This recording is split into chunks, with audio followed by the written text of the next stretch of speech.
By night, of course, the perplexity is infinitely greater. In our most trivial walks we are constantly, though unconsciously, steering like pilots by certain well-known beacons and headlands. And if we go beyond our usual course, we still carry in our minds the bearing of some neighboring cape, and not till we are completely lost or turned around, for a man needs only to be turned round once with his eyes shut in this world to be lost, do we appreciate the vastness and strangeness of nature. Every man has to learn the points of compass again as often as he wakes, whether from sleep or any abstraction. Not till we are lost, in other words, not till we have lost the world, do we begin to find ourselves, and realize where we are and the infinite extent of our relations. One afternoon, near the end of the first summer, when I went to the village to get a shoe from the cobbler's, I was seized and put into jail, because, as I was elsewhere related, I did not pay a tax to, or recognize the authority of, the state which buys and sells men, women, and children, like cattle at the door of its senate house. I had gone down to the woods for other purposes, but wherever a man goes, men will pursue and paw him with their dirty institutions, and, if they can, constrain him to belong to their desperate odd-fellow society. It is true, I might have resisted forcibly with more or less effect, might have run amuck against society, but I preferred that society should run amuck against me, it being the desperate party.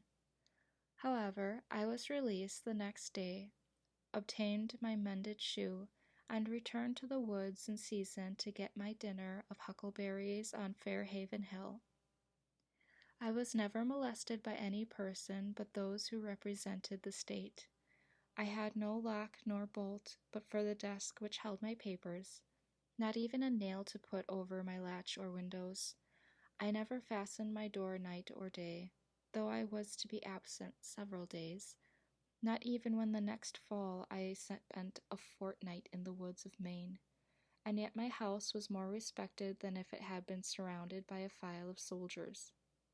The tired rambler could rest and warm himself by my fire. The literary amuse himself with the few books on my table, or the curious, by opening my closet door, see what was left of my dinner, and what prospect I had of a supper. Yet, though many people of every class came this way to the pond, I suffered no serious inconvenience from these sources, and I never missed anything but one small book, a volume of Homer, which perhaps was improperly gilded, and this I trust a soldier of our camp has found by this time. I am convinced that if all men were to live as simply as I then did, thieving and robbery would be unknown. These take place only in communities where some have got more than is sufficient while others have not enough. The Pope's Homers would soon get properly distributed. Nec bella fuerent, faginus astabat dum siccus ante dapis, nor wars did men molest, when only beechen bowls were in request. You who govern public affairs, what need have you to employ punishments? Love virtue, and the people will be virtuous. The virtues of a superior man are like the wind. The virtues of a common man are like the grass. The grass, when the wind passes over it, bends. The ponds.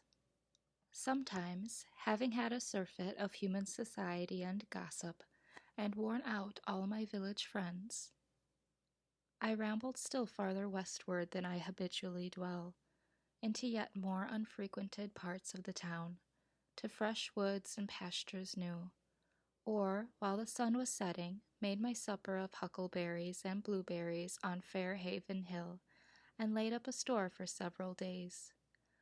The fruits do not yield their true flavor to the purchaser of them, nor to him who raises them for the market. There is but one way to obtain it, yet few take that way. If you would know the flavor of huckleberries, ask the cowboy or the partridge. It is a vulgar error to suppose that you have tasted huckleberries who never plucked them. A huckleberry never reaches Boston. They have not been known there since they grew on her 3 hills. The ambrosial and essential part of the fruit is lost with the bloom which is rubbed off in the market cart, and they become mere provender. As long as eternal justice reigns, not one innocent huckleberry can be transported thither from the country's hills.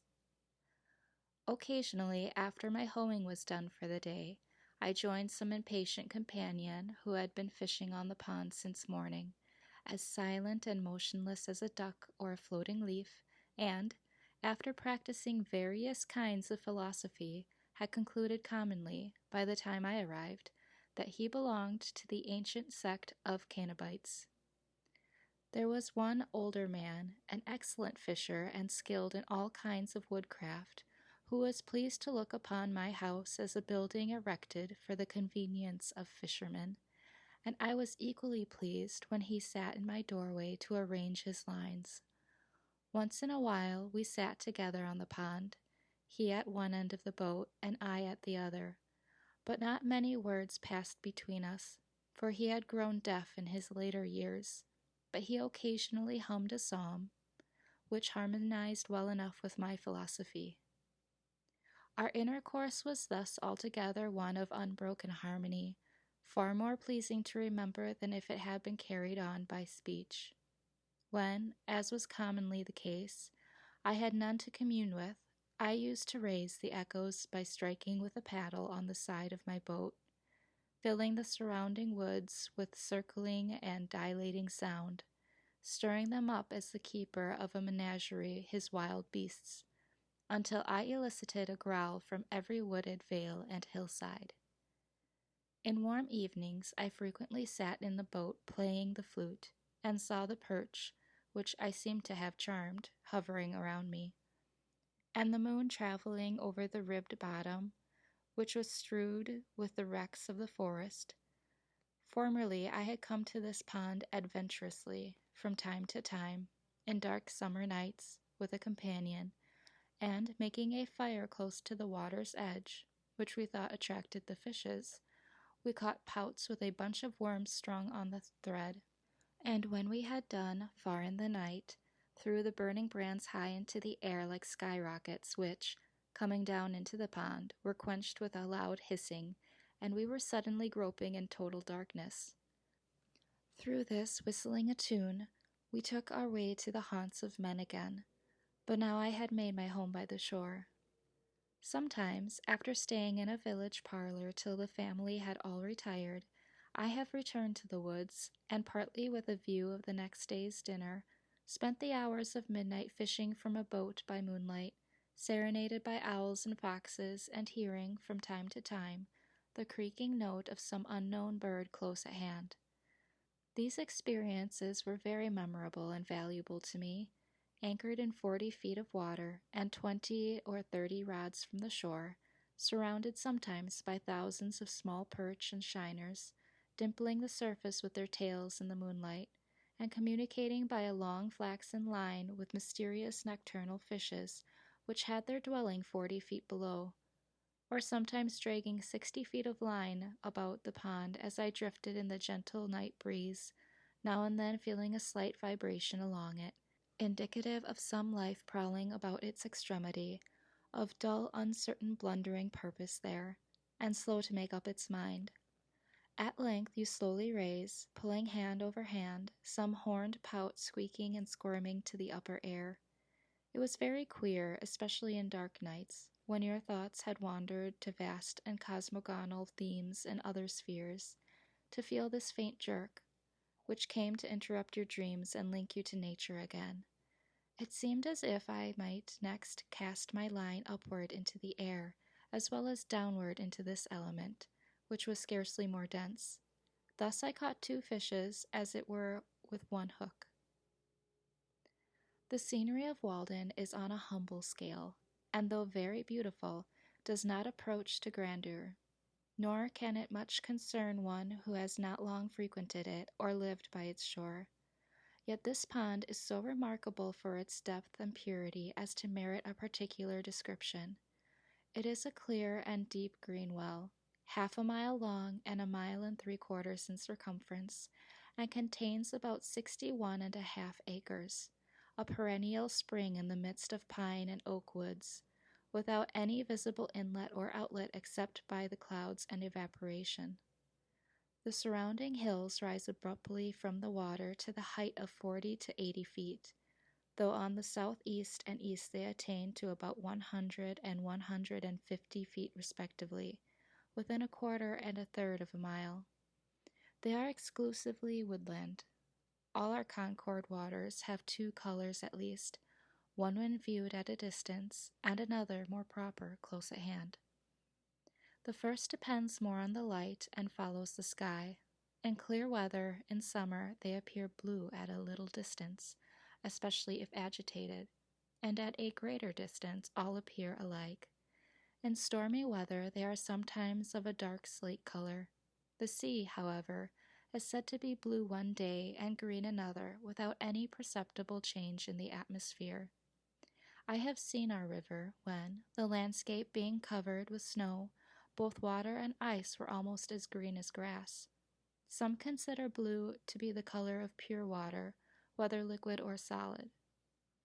But looking directly down into our waters from a boat, they are seen to be of very different colors. Walden is blue at one time and green at another, even from the same point of view.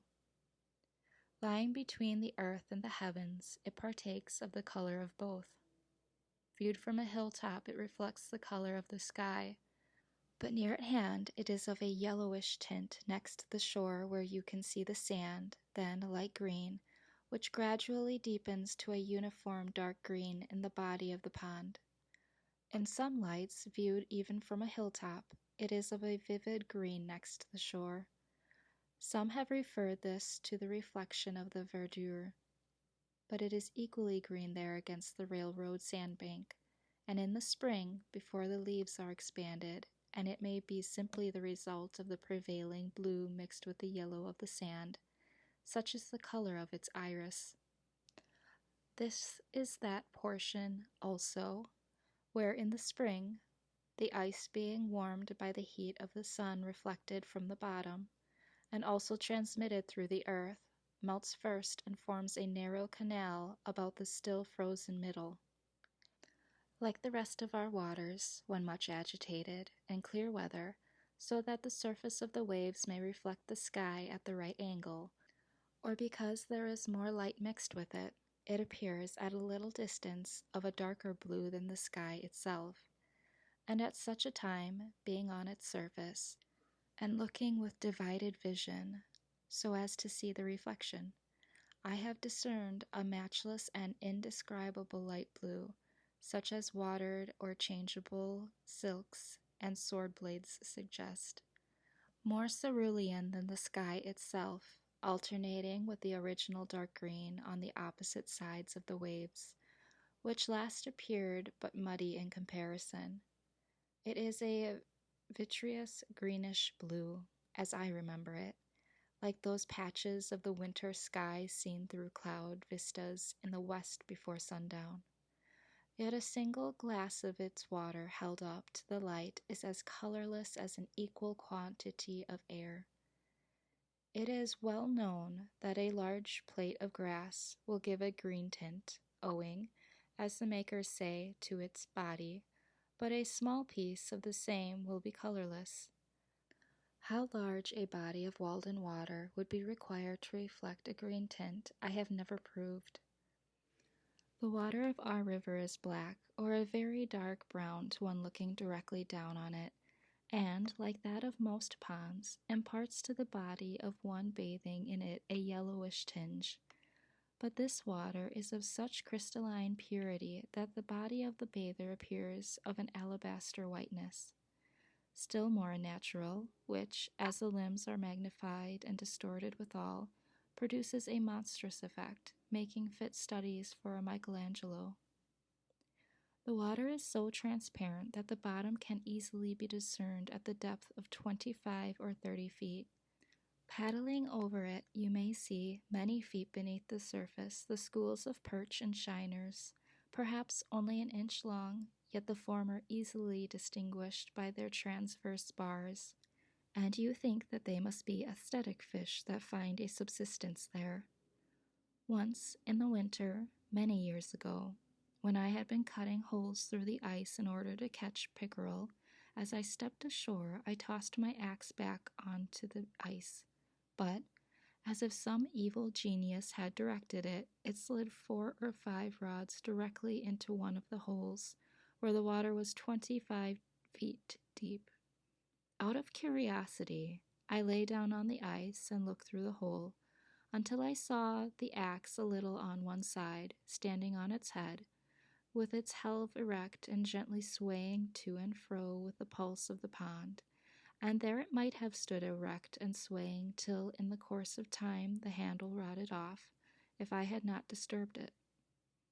Making another hole directly over it with an ice chisel which I had, and cutting down the longest birch which I could find in the neighborhood with my knife, I made a slip noose, which I attached to its end, and, letting it down carefully, passed it over the knob of the handle, and drew it by a line along the birch, and so pulled the axe out again. The shore is composed of a belt of smooth, rounded white stones, like paving stones, excepting 1 or 2 short sand beaches, and is so steep that in many places a single leap will carry you into water over your head. And were it not for its remarkable transparency, that would be the last to be seen of its bottom till it rose on the opposite side. Some think it is bottomless. It is nowhere muddy, and a casual observer would say that there were no weeds at all in it, and of noticeable plants, except in the little meadows recently overflowed, which do not properly belong to it. A closer scrutiny does not detect a flag nor a bulrush, nor even a lily, yellow or white, but only a few small heart leaves and potamogotons, and perhaps a water target or 2, all which, however, a bather might not perceive, and these plants are clean and bright like the element they grow in. The stones extend a rod or 2 into the water, and then the bottom is pure sand, except in the deepest parts, where there is usually a little sediment, probably from the decay of the leaves which have been wafted on to it so many successive falls, and a bright green weed is brought up on anchors even in midwinter. We have one other pond just like this, White Pond, in 9 Acre Corner, about 2.5 miles westerly, but, though I am acquainted with most of the ponds within a dozen miles of this center, I do not know a third of this pure and well-like character. Successive nations, perchance, have drank at, admired, and fathomed it, and passed away, and still its water is green and pellucid as ever. Not an intermitting spring? Perhaps on that spring morning, when Adam and Eve were driven out of Eden, Walden Pond was already in existence, and even then breaking up in a gentle spring rain accompanied with mist and a southerly wind, and covered with myriads of ducks and geese, which had not heard of the fall, when still such pure lakes sufficed them. Even then it had commenced to rise and fall, and had clarified its waters and colored them of the hue they now wear, and obtained a patent of heaven to be the only Walden Pond in the world, and distiller of celestial dews. Who knows in how many unremembered nations' literatures this has been the Castalian fountain, or what nymphs presided over in the Golden Age. It is a gem of the first water which Concord wears in her coronet. Yet perchance the first who came to this well have left some trace of their footsteps.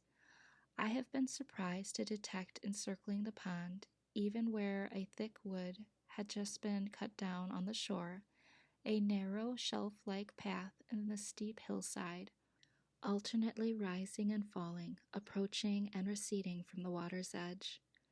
As old probably as the race of man here, worn by the feet of aboriginal hunters, and still from time to time unwittingly trodden by the present occupants of the land. This is particularly distinct to one standing on the middle of the pond in winter, just after a light snow has fallen, appearing as a clear undulating white line, unobscured by weeds and twigs, and very obvious a quarter of a mile off in many places, where in summer it is hardly distinguishable close at hand. The snow reprints it, as it were, in clear white type alto relievo. The ornamented grounds of villas, which will one day be built here, may still preserve some trace of this. The pond rises and falls, but whether regularly or not, and within what period, nobody knows, though, as usual, many pretend to know.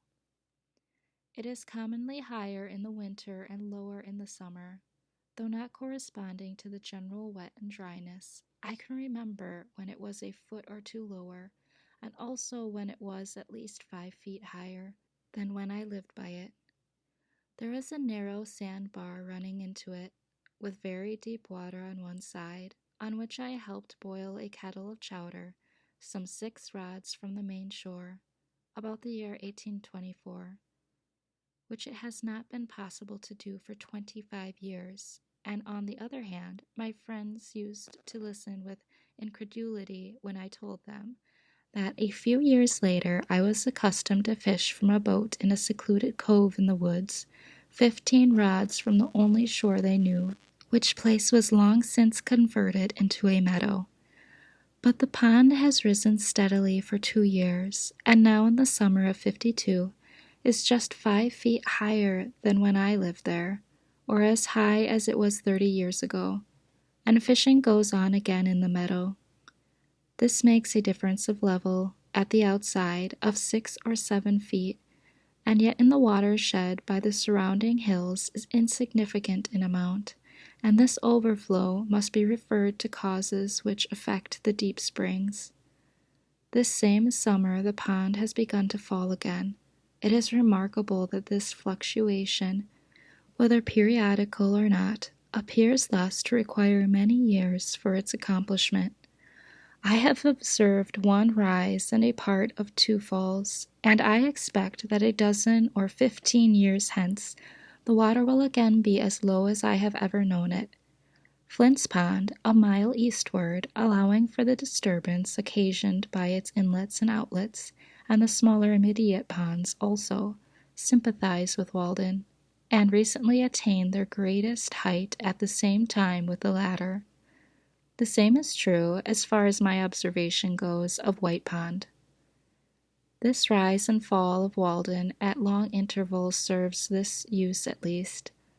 The water standing at this great height for a year or more, though it makes it difficult to walk around it, kills the shrubs and trees which have sprung up around its edge since the last rise, pitch pines, birches, alders, aspens, and others, and, falling again, leaves an unobstructed shore, for, unlike many ponds and all waters which are subject to a daily tide, its shore is cleanest when the water is lowest.